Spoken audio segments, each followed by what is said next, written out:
Okay. Magandang gabi sa ating lahat mga ka-SUC. At ngayong gabing ito ay ang first ever apologetic video natin ngayong araw na ito, no? At ito yung masasabi natin kauna-unahang engagement ni Society Universal Church sa apologetics, no? So kasama natin ngayon si Brother JC Ramolete. And he is an expert pagdating sa Judaism, no, Brother JC, no. So, please introduce yourself to our brethren, Brother JC. Yes, thank you very much. And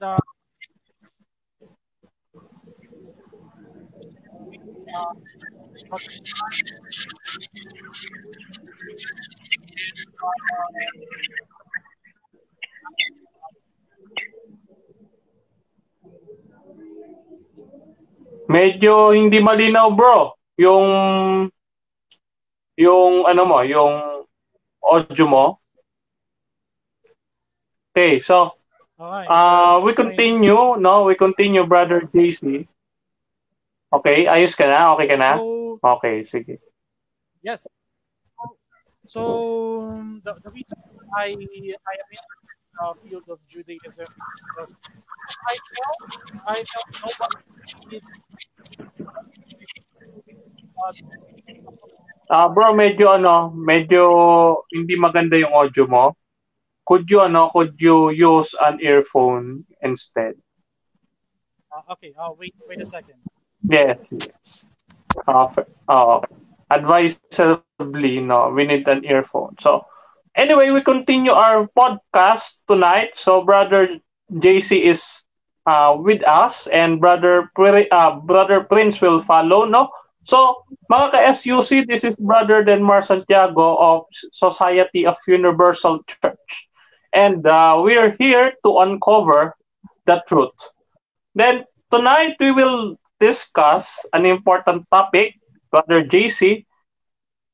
This topic is controversial topic in some forums in Facebook. This topic is very controversial since it's that church was founded on 1914. Alam mo na yung tinutukoy ko. So, yung ating topic for today or for tonight ay itong Isaiah 46:11, which is claimed by Mr. Felix Manalo from INC 1914 na siya daw ang fulfillment ng ibong mandaragit. No? So, Brother JC, what are your opening remarks for this topic? Okay, my opening remarks for the statement is this claim by Iglesia ni Cristo is simply ludicrous claim. Very ridiculous, very ludicrous, and at the same time, I had a very short experience debating with INC before, and the funny thing was that yung claim na INC na ito ay si Felix Manalo, pero nung during the short debate that time, they actually admitted that Isaiah prophesied Isaiah 46 verse 11. Kahit tinapos nila all the way until 13, they admitted that Isaiah was hoping for the children of Israel. That is the physical children of Israel during the exile. Pero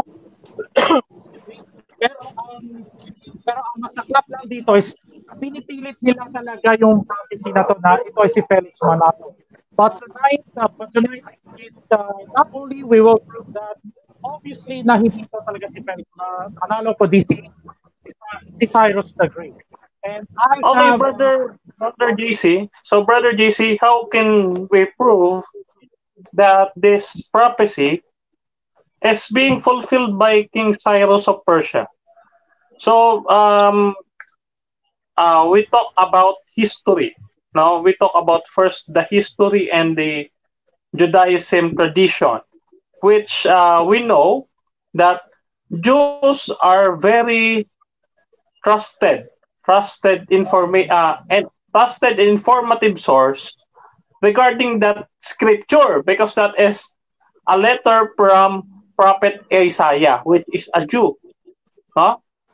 So Yes, ano ba exactly. yung historical background nitong Isaiah chapter 46 verse 11? Okay, the historical context of this Isaiah 46:11 is that when, of course, let's go back to the history of the Jewish people at that time. So we all know Israel used to be one nation. Lahat ng 12 tribes together, unite together under the rule of David. And even until the time of Solomon, uh, the 12 tribes of Israel are also are also united. But it was not long until we all know nagkasala si Solomon.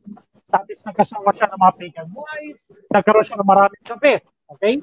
So what happened there was God bestowed a punishment on Solomon that that his kingdom will be divided.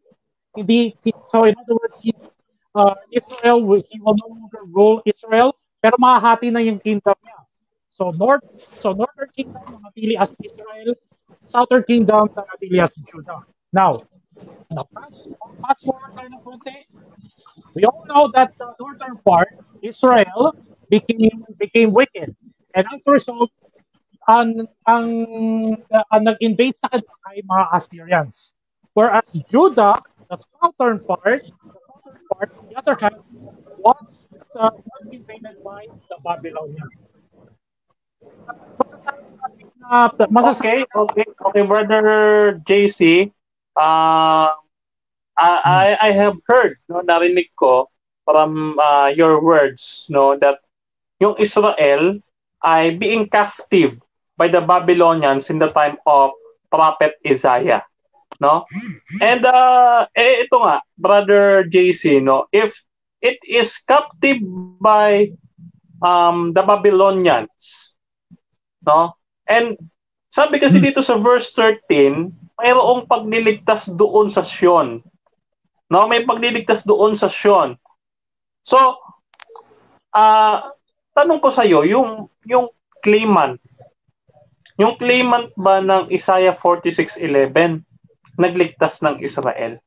Kilala mo na 'yon? Nagligtas ba ng Israel 'yon? Well, nagligtas ng Israel. Of course na. In the context of but in the context of the few people who were under the Babylonian captivity noong time na yon. So that's why Isaiah 46:11, Isaiah was referring to that prophecy to the children of Israel. Kahit at saka isa pa, the people from Judah, they're still Israel pa rin. Nevertheless, okay? It's just that talaga yung kingdom nila. Yung Judah, it was invaded by the Babylonians. But still, they're still Israelites pa rin. Okay? But now, pero ang kaligtasan doon in the context is ibabalik yung not only ililigtas sila mula sa kamay ng Babylonians, but also ibabalik din sila sa kanilang lupain. Which we will also debunk that with Felix Manalo. Hindi nakatotoo talaga kay Felix Manalo yun. Obviously. Right? So, I have further proof here that this prophecy refers to Felix Manalo. And I'm going to tell you why. But first, let's have the interlinear Bible about Isaiah 46:11 in Hebrew.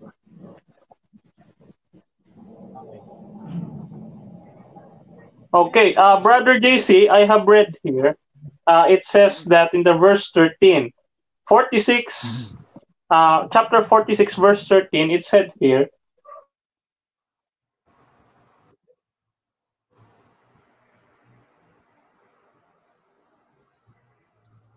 Yes.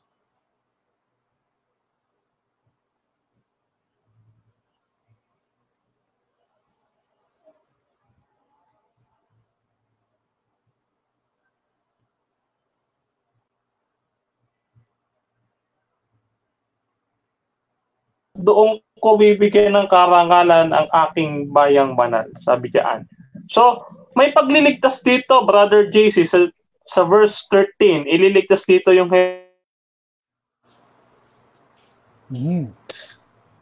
So, Brother JC, napansin ko, kilala mo ba ito, yung gods and goddesses of Babylonian? Sabi dito sa verse 46 verse 1, Sinabel, no?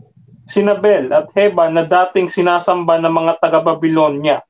Ngunit ngayon, isinakay na nila lamang sa likod ng mga asno at mga baka at naging pabigat sa likod ng mga pagod na hayop. So makikita natin, Brother JC, na when the Israelites or the people of God are being captive by Babylonians, they are forced to worship idols. The Babylonian idols. So that the God of Israel, we call that Elohim. No, Elohim. We call that Elohim. The God of Israel is very anxious about that. So, kailangan niyang iligtas yung kanyang bayan. No? So, ito yung context nito. Ito yung context. Ito pala, Israel pala ang background. Brother Prince, Israel pala. So, you have said that Felix Manalo didn't fulfill this because he is not the savior of the Israelites of that time. Yes. Add to that, kasi layo naman na agad. Wala pa si Felix Manalo that time. So, how can that be him? Si Felix Manalo, lumitaw lang siguro mga around 19th century. Siya pa nagtatag ng 1914. So, tapos yung prophecy is all about him. How can Felix Manalo be the one who was prophesied? May I ask you, Brother Prince? May I ask you? Did Prophet Isaiah wrote this prophecy to Felix Manalo, or did he wrote this for Israelites? No. Prophet Isaiah wrote that for the Israelites, so for the physical children of Israel during his contemporary time.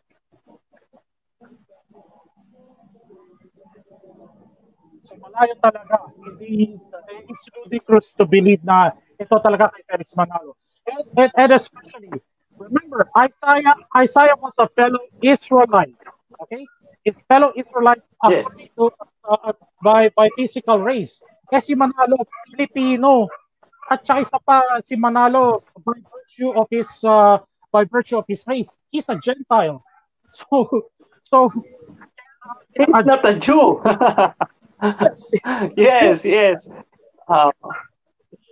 Then let's go back to this Isaiah 46:11. It says there that God calls a ravenous bird. No, how can we prove that King Cyrus of Persia was being described as the ravenous bird? That's a very good question. So I like to go to the interlinear version of Isaiah 46:11 so that we can investigate this. Sure. All right. Okay, here it is. This is the interlinear. Do you see it now, brother? Yes. Okay. So Isaiah 46. Please read. Okay, di ako magaling sa Hebrew. Okay, but let's try. Pagbasa ng Hebrew, by the way, is from right to left. So, Koreh, Bimishah, Ayit, Mem, Memes, Bershot, is Asato, Asati, Tibarti, Adi Enak, Nasarti, Esenak. Okay, pasensya po kung mali po yung pronunciation ko ng Hebrew. But nevertheless, we notice there is one Hebrew word used here in this original Hebrew, the word Ayi. Okay? The word Ayi. If we're going to open the Strong's Hebrew Concordance about the word Ayi, Ayi, it is a bird of prey. Right? It is a bird of prey, a predatory bird. Usually ina-associate yan, usually eagle ang simbolo, yung Ayi. Yan ang ginagamit na Hebrew word. Now actually, we are now going to turn to the Jewish sources. The Jewish sources talaga ang mabibigay sa atin ng kanilang interpretation. Actually, Christian scholars also agree with this. What I'm going to show you now, the meaning of the consensus of the Jewish scholars, what they interpret about the term Ayi. Okay, so let me open. Okay, let me open the source. Nakita mo na yun, yung source ko?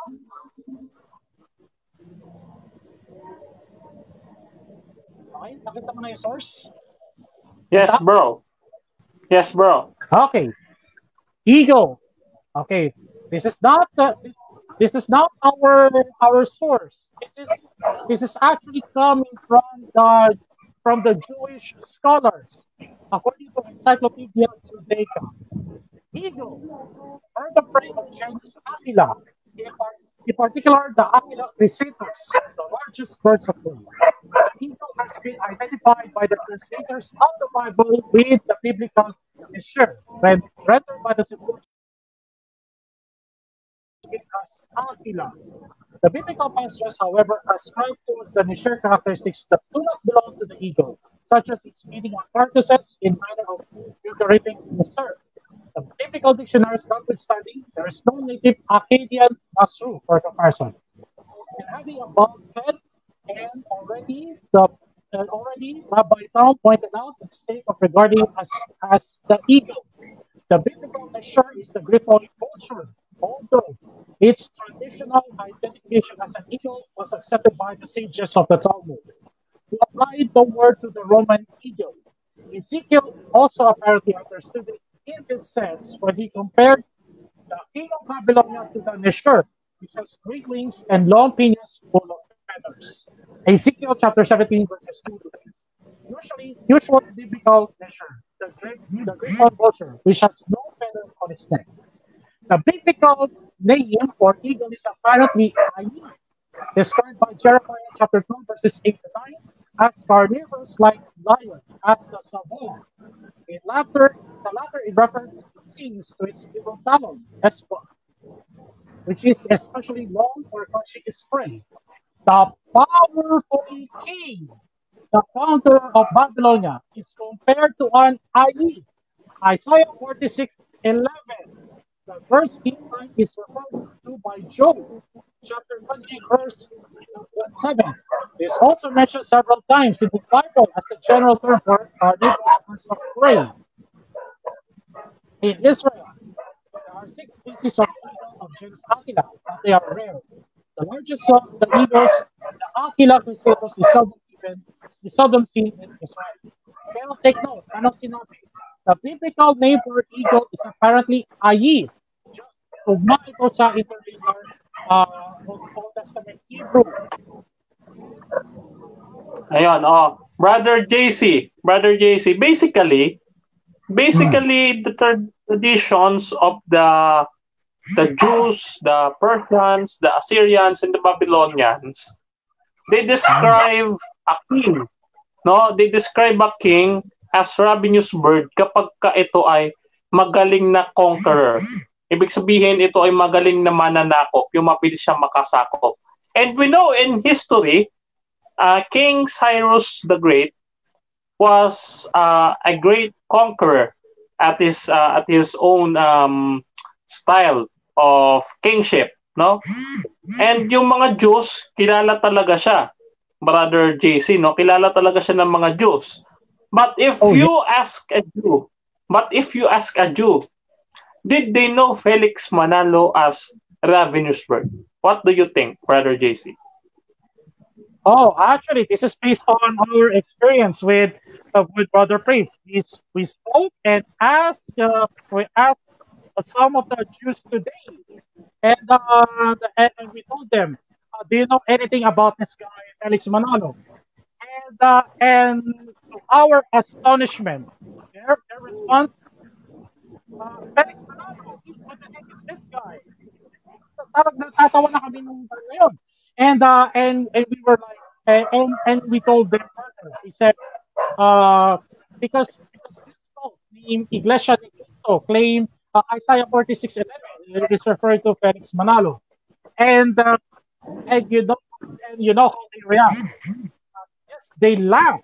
They literally laugh, and they even told us that, wow, that's the most ridiculous thing I have ever heard. And My they all agree it's ludicrous. It's very ridiculous. And the Jews, mm. And the Jews, then Brother JC, as you look at it, when we apply Felix Manalo in the verse, it it could be disastrous. It could be disastrous because you know why? Because it is contextually wrote for the Israelites. The Israelites will never accept that Manalo will save them from the Babylonians. No, but the history itself denies Felix Manalo as the savior of the Israelites at the time of the King Cyrus the Great. Right? Di ba? And that's correct. ito, I want to ask you, Brother JC, as the verse concerns, no? Saan itong malayong silangan? Is it in the Philippines, no? Is it pertains to our country, or is it considered by Prophet Isaiah that the Philippines will be named as Far East in his one of his writings? Absolutely not. My answer is absolutely not. Why? Isaiah, because not because again, Isaiah was one of them. Yes, he's a Jew, and remember, na exile ang mga Hudyo sa Babylonia, which is actually very far in an eastward direction from the land of Israel, from the land of Judah. So yung Far East malabo talaga. Malabo talaga. It's not sa Philippines. At saka isa pa, there- at saka isa pa, the Israelites during that time, they never heard of that. They never heard of that name, Philippines. Ang pagkakaalam ko, ang mga nation na alam ng mga Israelita or alam ng mga Jews is Persia, Macedonia, and Roman Empire. And the Assyrians. Remember, these are the nations that conquered it. Let's not forget. Let's not forget the Greeks. Remember if you read First and Second Maccabees, the Jews were conquered by King Antiochus. Kaya tayo nagkaroon ng Greek New Testament because Jews had to learn Greek. Anyway, but that's beside the point. Isa pa, Jews, isa pa, wala sa isip ng mga Hudyo about Pilipinas. O hindi pa hindi pa nila na-recognize yung nation na yun. Ano pa yung mga nations na na-recognize nila? Russian Empire, Macedonian Empire, Seleucid Empire, Roman Empire, Assyrian Empire. Yung napasakop sa kanila. At saka isa pa, if we're going to take the context of foreigners, hindi talaga nasa nation ng Pilipinas. Meron ba tayong history dito sa Pilipinas na dito na exile ang mga Hudyo? Dito na exile ang mga Israelita? Of course, obviously, we don't have that kind of history as well. Walang history na ganun, bro. No. Wala. Uh, that's, I also read in the Jewish sources here, saka na na-discover ng Jewish people ang Pilipinas during the early 20th century or 1900s. Pero tapos na yung captivity nila eh. Tapos na yung captivity nila eh. But anyway, so going back here, Oo. to sum it all up, yung Far East na yan is hindi talaga Pilipinas yan. Tinapon sila sa malayong part na east, the eastward direction. And that is Babylon.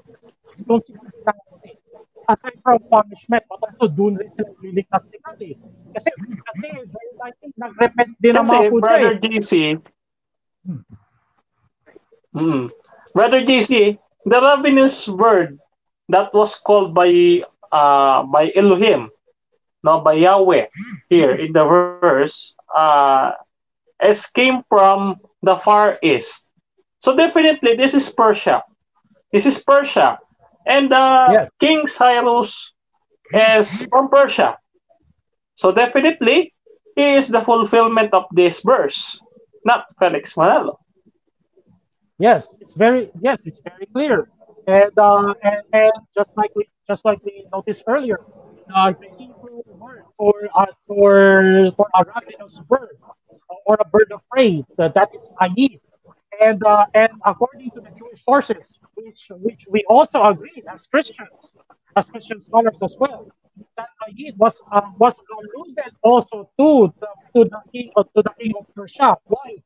Because kasi yung ravenous bird signifies na gaano siya kagaling manghuli, gaano siya kagaling mag-capture ng gusto niyang hulihin.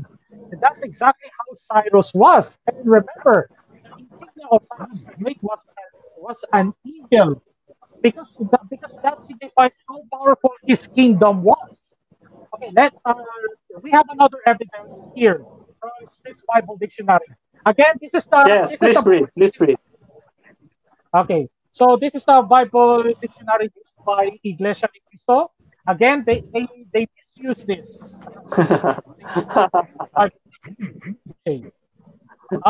Okay. Okay. Please read, Brother JC.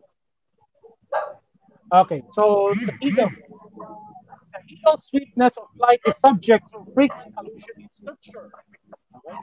Its mounting high in the air is referred to in Job 39 verse 27, Proverbs 23 verse 5, 30 verse 9, Isaiah 40 verse 31, Jeremiah 49 verse 16. Its strength and vigor, its predaceous habits, its setting its nest in high places, the care in training its young, and its powers of vision. So, okay, mahaba-haba ito. Let's skip the long dito right away.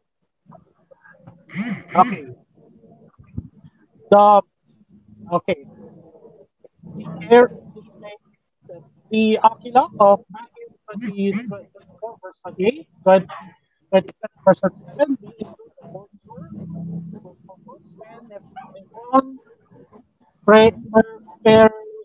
Percupterus. Though as eagles frequently prey upon dead bodies, there is no necessity to restrict the Greek word to Bolteridae. The figure of an eagle is now and has been long a favorite military and sign. The Persians so employed it, which fact illustrates the passage in Isaiah 46. It's alluded to under the symbol of an eagle or the ayid in Hebrew or ravenous bird. The same word was similarly employed by the Assyrians and Romans. Eagles are frequently represented in Assyrian sculptures, attending the soldiers in their battles, and some have hence supposed that they were trained birds. Considering, however, the wild and intractable nature of eagles, it is very improbable that this was the case. The representation of these birds was doubtless intended to portray a common feature in Eastern battlefield scenery. birds of prey awaiting to satisfy their hunger on the bodies of the slain. Yan. So yan pala yan din ang symbol din ng eagle. That symbolizes how powerful is their military, but also their kingdom as well. Kaya kaya natalo ang mga Hudyo sa mga Romans after the destruction of the temple. And we also read that Romans also used this symbol of the eagle. And, and sabihin ng Iglesia ni Cristo, gumagamit pala ng rabbits bird ng mga Romans, pero galing sila sa west. E kaso, bird of prey from the east. So we're talking about and also according to the Jewish reference, na it was referring to from the far east, sa parte ng east, from the land of Israel, and that is si Cyrus the Great. Yun ang kasi yun din ang insignia ni Cyrus the Great. Wow. How his kingdom was. So how his kingdom was so his kingdom was very powerful. That's how powerful Persians were.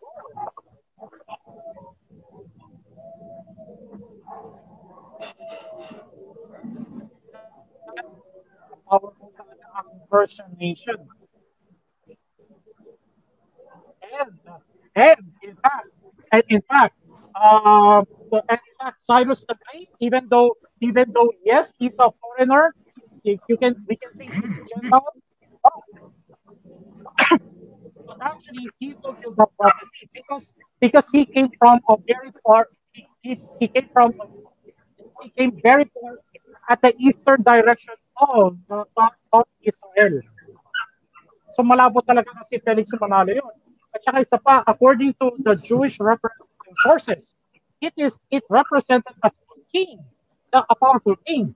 Eh, aminado ang ministro nila na si Felix Manalo ay ministro. Hindi naman sinabi ng North-Jewish scholars na minister. the minister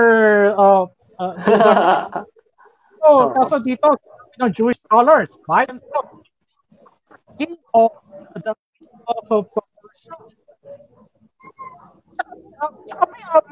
may hukbo ba si Felix Manalo? May hukbo ba siya? Ang mga Romans, yes, may hukbo din. Gumagamit din sila ng insignia na eagle. Pero they came from the west. But at least may hukbo din sila. And they use the eagle as their insignia, signifying how powerful their kingdom is.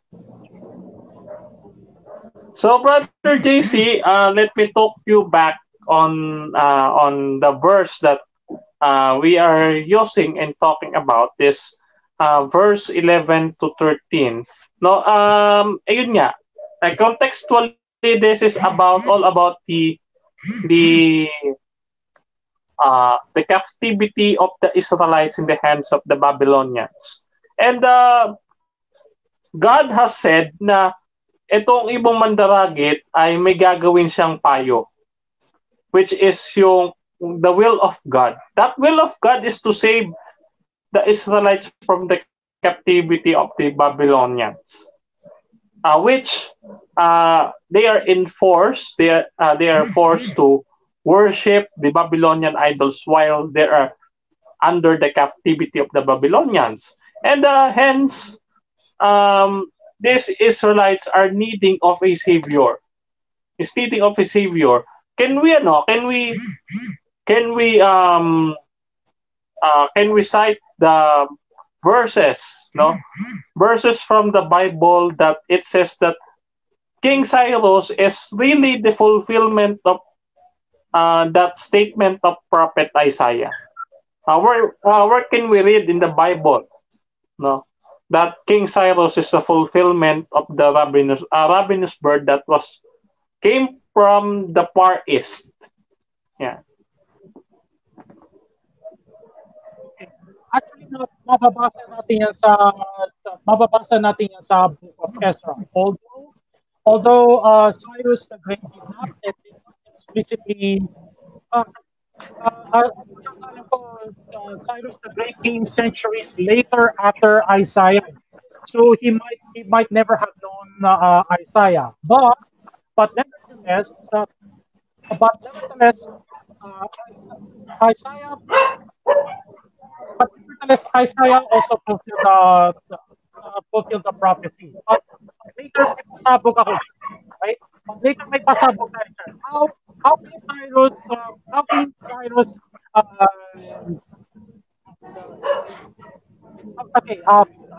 would honestly say Cyrus may have never known much about Isaiah because again Isaiah was way centuries before before before before Cyrus the Great. Ang mababasa natin kasi dito sa Bible, King Cyrus fulfilled the prophecy from Jeremiah. But we do have proof.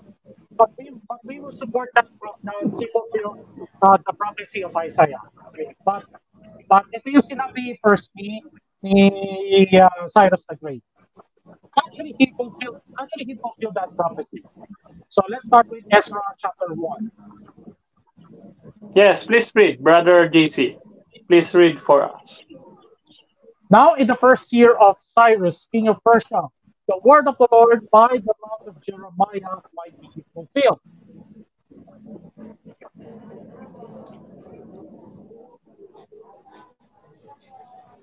Chapter 2. Thus said Cyrus, king of Persia, the Lord God of heaven has given me all the kingdoms of the earth. Who is there among you of all these people? His God be with him, and let him go up to Jerusalem, which is in Judah. Ayan. So he told them. As you look at it, Brother JC, as you look at it, no, if you know the history of Daniel, no, let's go to the prophecy of Daniel. Now, in the book of Daniel, it is written there in his book that there will be 1,260 days or this chapter 9, which the temple of Jerusalem will be turned down. No, will be turned down by these captives by Babylonians. So that God has commanded prophet Isaiah, no, prophet Isaiah to speak out what will be the future of the Israelites after that temple was turned down. So let's read Isaiah. No, but the story from Ezra. No, the chapter 1 from Ezra. Have you read? No, as we emphasize that Cyrus claimed that God has given him the authority to conquer all lands, conquer all kingdoms. So it means that King Cyrus is the ravenous bird because he is the conqueror, and that is included in the tradition of the that is included in a tradition ng mga Diyos. So, tinatawag nila na ravenous bird ang isang mananakop kapag mabilis niya nasasakop yung mga lugar, no? So let's go back in Isaiah, and let's not take away this from Isaiah, no? Kasi ganito, wag na tayong lumayo.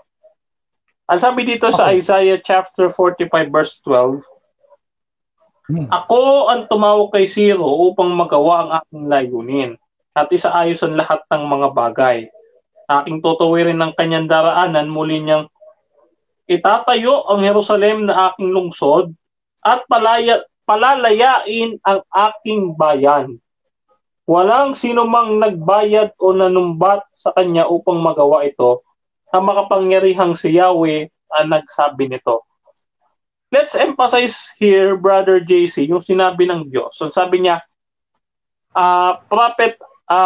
to Prophet Isaiah na through King Cyrus the Great, the Jerusalem will be stood again.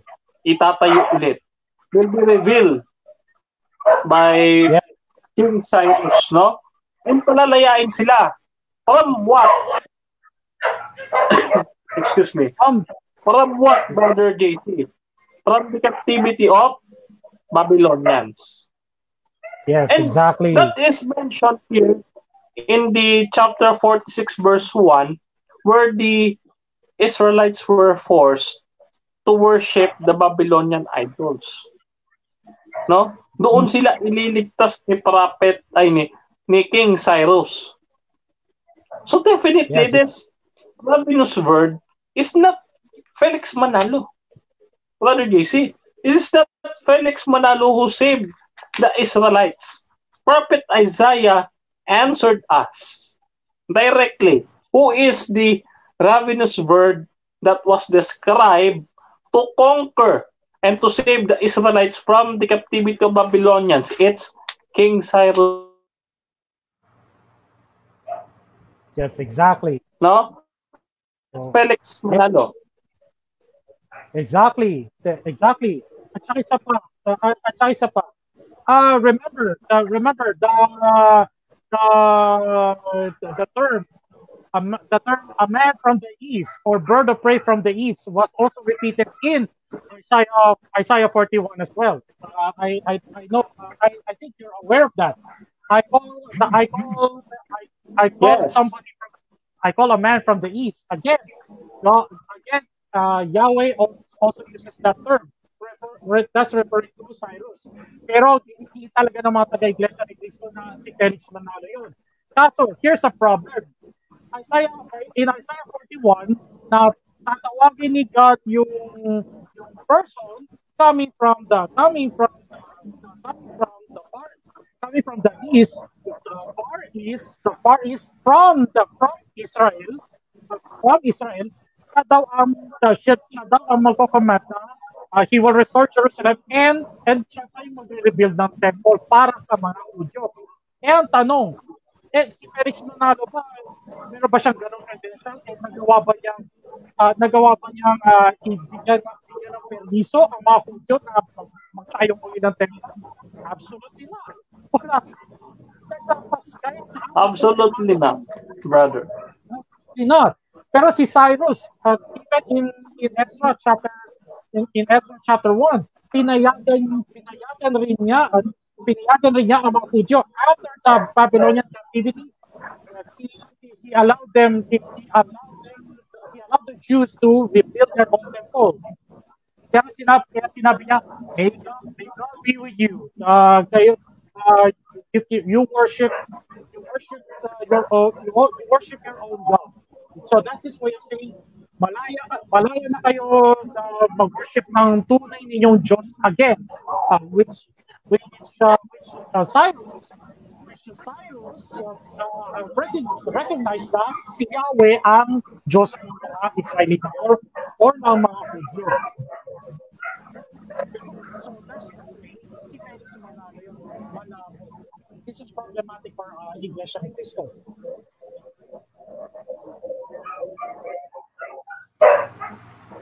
Yes, Brother JC, additional, Philippines is not the only country that was referred being the Far East. No, the INC of Manalo are using the European location to locate the Far East. But it is not the way that Prophet Isaiah located that Far East. As we are aware, no, brother JC, no, Prophet Ezekiel knows where is that the Far East, because the Jerusalem is the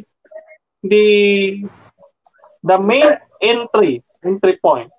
Ito yung pinaka-focus point ng mapa kung saan ka dapat magsimula. Kung ikaw ay Hudyo, magsisimula ka ng tingin sa Jerusalem.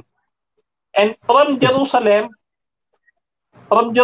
we can recognize that the Far East is the country of Persia, the kingdom of Assyrian, the Babylonian, and so forth, and many more, no? So, Yes. ang ginagamit kasi nilang mapa o geographically location ay ang Europe. Hindi pa pwede yon, Brother JC. Hindi pa pwede yon, no? Even si Zaide na Philippine historian or the historian, hindi papayag na ang Pilipinas ay part east ng Israel. Napakalayo. At kung ipipilit nila, Brother JC, maraming Far East. Maraming bansa sa loob ng Far East. Japan, Singapore, Thailand, and many more. China. So it Pati China. could Tama be yun. it could be oh yes, it could be a disastrous to privately interpret this biblical verse just to claim that you are a sugo or a messenger by God. No, this is as you said, this is ludicrous, no? Brother JC. Yes, exactly. Very ludicrous. Very ludicrous indeed. And another thing. So let's read a portion here from Smith's Bible Dictionary. Actually, Bible Dictionary it does not agree with INC. So let me show that. So about Yes, brother. Yes, please show us the dictionary. ito yung paboritong part ng INC na ginagamit. They misconstrued this and okay, here it is. Yes. Okay. The Hebrew terms descriptive of and not differ in idea and to a certain extent in application. Kedem properly means that which is before or in front of the person and was applied to the east or from the custom of turning in that direction when describing the points of the compass, before, behind, the right, and the left. Mishraq, on the other hand, means the place of the sun's rising. Strictly answers to the Greek Anatolon and the Latin Orients. Sometimes the full expression is used, and sometimes Kedem and Mishraq are used together, which is after all not so tautologous as it appears to be in our translation. So ibig sabihin, ang interpretation dito ni Dr. Smith, according to his Bible Dictionary, regardless kung anong Hebrew na ginagamit dito, whether it is Kedem or Mishraq, they still have the same meaning, which is peace. Ito yung pinutol ng part ng INC. Okay? Ito yung paboritong tutol ng part ng INC. Let me highlight here. Okay, para to be fast forward. Again, Kedem is used in a strictly geographical sense to describe a spot or country immediately before another in an easterly direction. Hence, it occurs in such passages such as Genesis 2, verse 8, Genesis chapter 3, verse 24, Genesis 11, verse 2, Genesis chapter 13, verse 11, chapter 25, verse 6. And hence the subsequent application of the term has a proper name to the lands lying immediately eastward of Palestine, namely Arabia, Mesopotamia, and Babylonia. On the other hand, Mishraq is used on the Far East with a less significant signification. Diyan lang nila pinutol yung part na yan para sabihin, yan ay Pilipinas. Tapos ang citation is Isaiah chapter 41, verse 2, verse 25, chapter 43, verse 5, chapter 46, verse 11. Pero hindi sinasabi dito ni Isaiah. Again, like we discussed, hindi sinasabi dito ni Isaiah na, na ito ay sa Pilipinas. And again, we already debunked through history. Wala tayong history sa Pilipinas na dito tinapon ang mga exile na mga Hudyo sa atin. So, wala tayong history yan. Yes. Yes. Yes. So, And, Brother JC, eto pa isipin mo, Brother JC. If Prophet Isaiah travels from Jerusalem to Babylonia or to Persia, let's say Persia, no, in the kingdom of Persia, he will take some days, he will take some weeks before he reach Persia. So kaya nga sinabing malayo kasi Prophet Isaiah already assumes that his travel will be that long before he reach the Persia kasi wala namang jeep, aeroplano, tsaka bangka at that time, Brother JC. So talagang malayo. Kasi isipin mo, si Prophet Moses, no? Siya ay naglakad. And you know how many days they travel along doon sa paligid ng Israel. No, nagpaikot-ikot sila doon. And you know that nagtagal sila ng araw. And then din si Prophet Isaiah, no? When he wrote this, he assumed that his travel time will be not that short. That will be long and difficult travel because siguro nakasakay lang siya sa camel, nakasakay lang siya sa kabayo, or maglalakad lang siya. So that's far talaga. So when we say that Persia is east, so Prophet Isaiah assumes that Persia is far from him. Kasi Jerusalem to Persia, I am not sure of the distance, but this is not just meters, Brother JC. This is kilometers. We are talking about kilometers. No, para ka naglakbay niyan mula San Mateo Rizal to Bulacan. So that's long. That's or sabihin na natin from Manila to Davao, parang ganung kalayo. So ganun kalayo yung distance ng Jerusalem to Persia.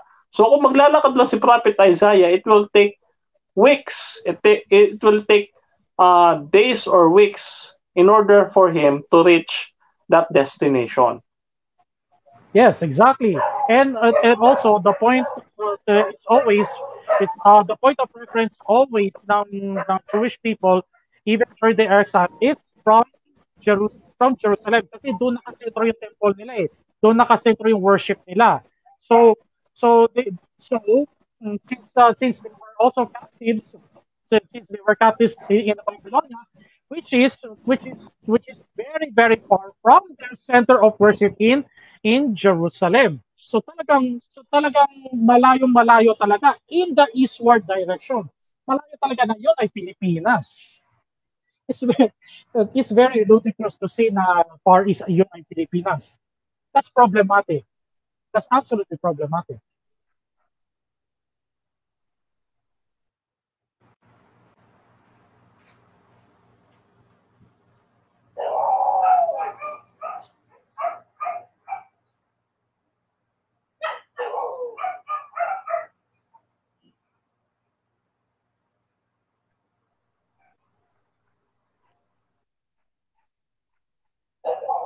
Okay. No? Okay, please continue, Brother JC.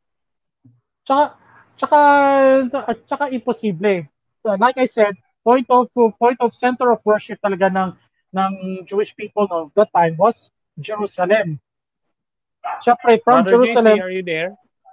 Yes. Yes, I'm still here. I'm still here, bro. All right. it's very ludicrous. So it's very ludicrous. And I remember the debate between Jose Hey, brother Ventilacion JC, and I have an audio problem. I can't hear you anymore. okay. Let me enter again. I will go back here. Just wait, just wait. Okay.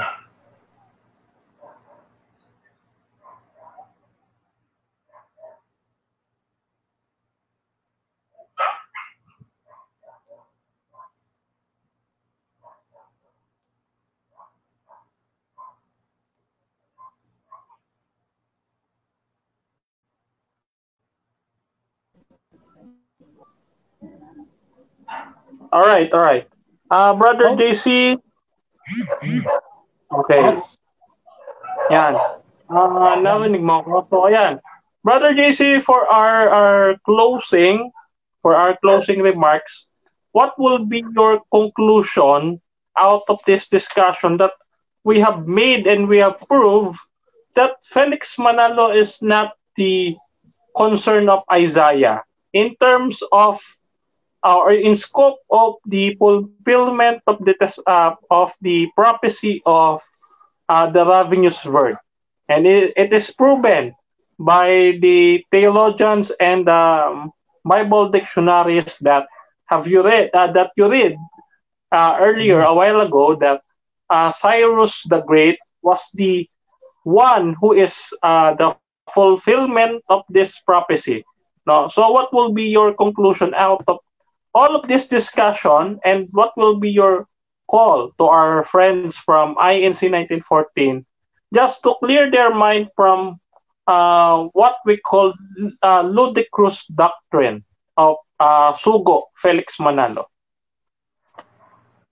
Okay, for my closing remarks, I would suggest for the INC members to, if if they do really have an open mind, that uh, they need to look at these Jewish sources and reference, because kahit anong ipagpipilit nila na ipagpipilit nila na si Felix Manalo ang Isaiah chapter 46 verse 11, still still pagtatawanan pa rin sila ng mga Hudyo regardless. But if some INC members are very open in terms of their thinking, in terms of their in terms of their in terms of their thinking, if they have an open mind, if they have an open mind, then suriin nila mabuti na yung mga words ni God, because in the Bible we also saw God repeatedly uses the term, I call a man from the east, a man from the east, and examine the prophecy of Isaiah.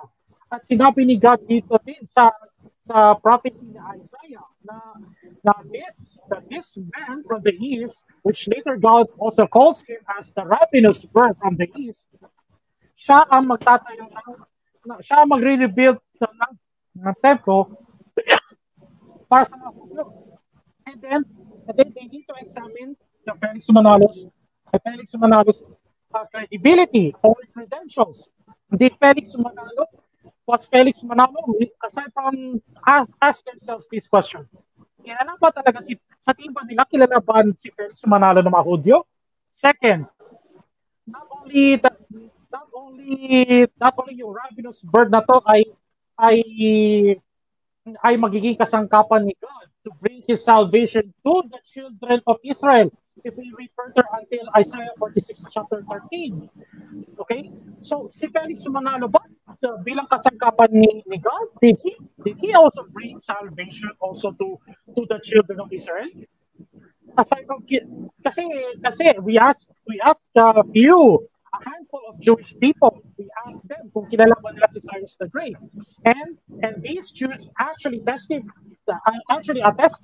Isaiah 46:11 was referring to Cyrus the Great, and and third and third, now now we have examined the Hebrew context of Isaiah 46 verse 11, and we also read the reference of Isaiah 46:11 about about the term ayit.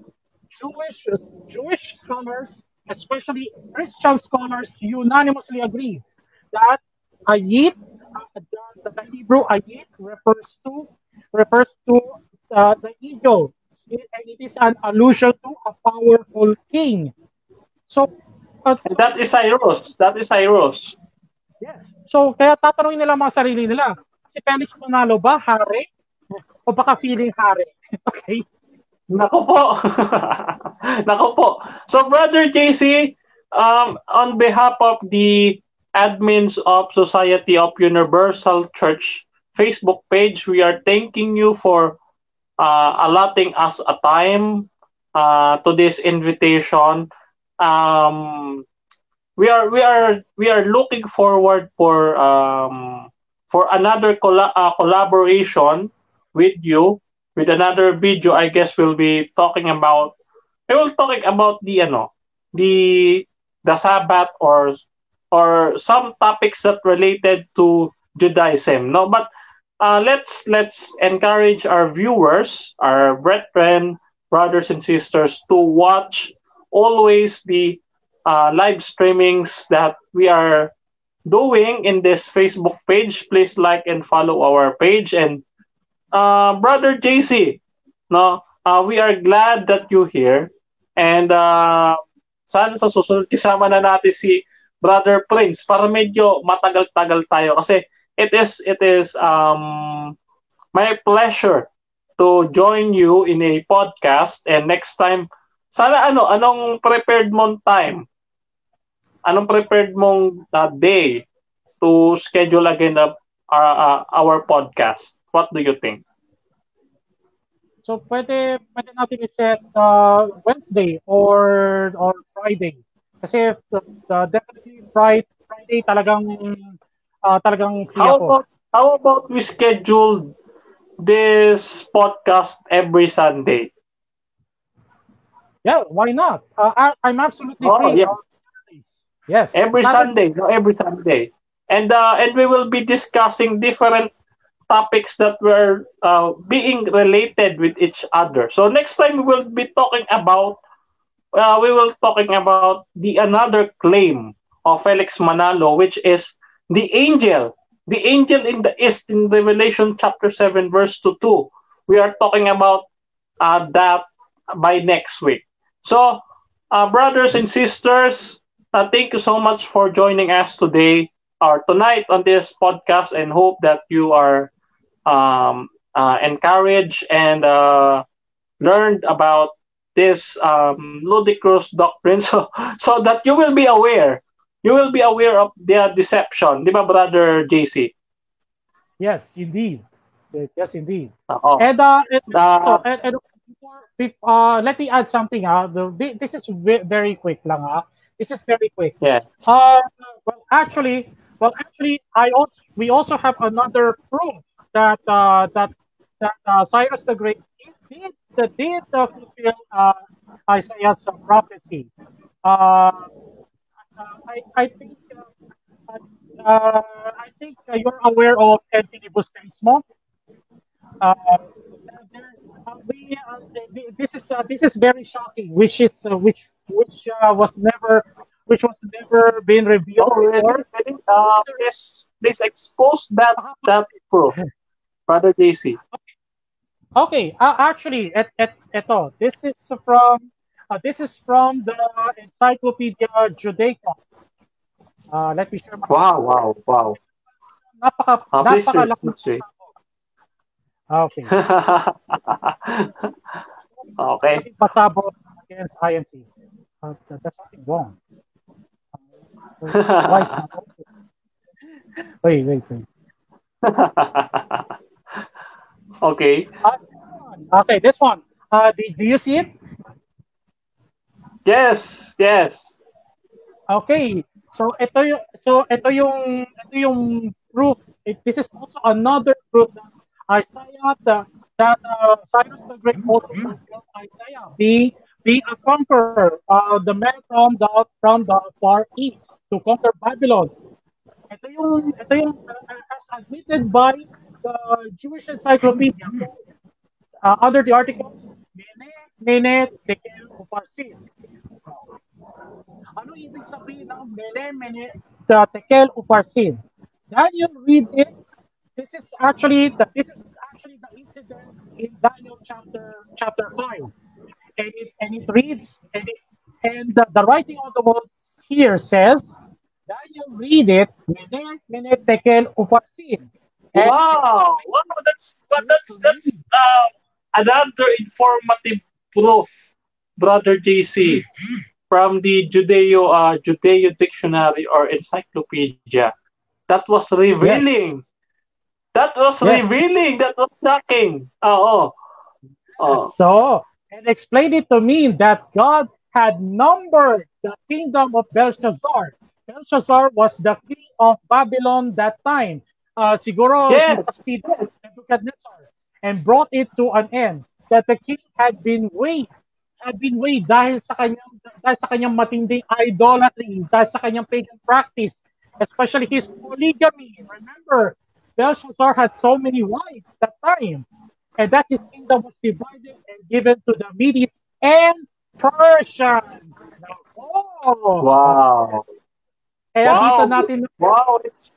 It's very revealing, Brother JC, no? Nakakatuwa na yes, meron pa ng ganyan. No, kaya actually ngayon ko lang na-discover yan, Brother JC. Thanks for sharing. yes, I Thanks for I will sharing. provide that I will provide that screenshot for you and the rest sa GC natin. I will give you those Sure, screenshots. sure. Yes. Yes.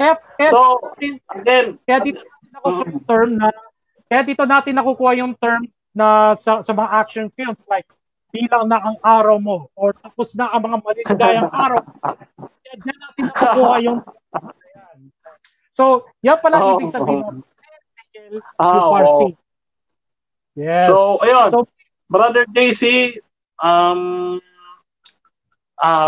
I am very glad. I am very glad that I know that, no, na ngayon ko lang nalaman niya na at nalaman ko at nakakatuwa, no, kasi it is refutation another refutation to the INC 1940. This is very learning. So I encourage our brothers and sisters to join us another podcast next week, Brother JC. So if you allow us to join me in the podcast. No, so thank you so much for attending, and Brother JC, have a good night. have a good night too. Thank you very much for having me. Let's share this video to all our Catholic friends out there. And para dagdag sa kaalaman nila ito. All right? So thank you very Yes. much, brother, for having me. I had so much fun this evening. So have a great evening to you and your viewers as well. So hope to see you next week. I really enjoyed so Yes. much. God bless, Brother JC. And thank you. Okay. God bless.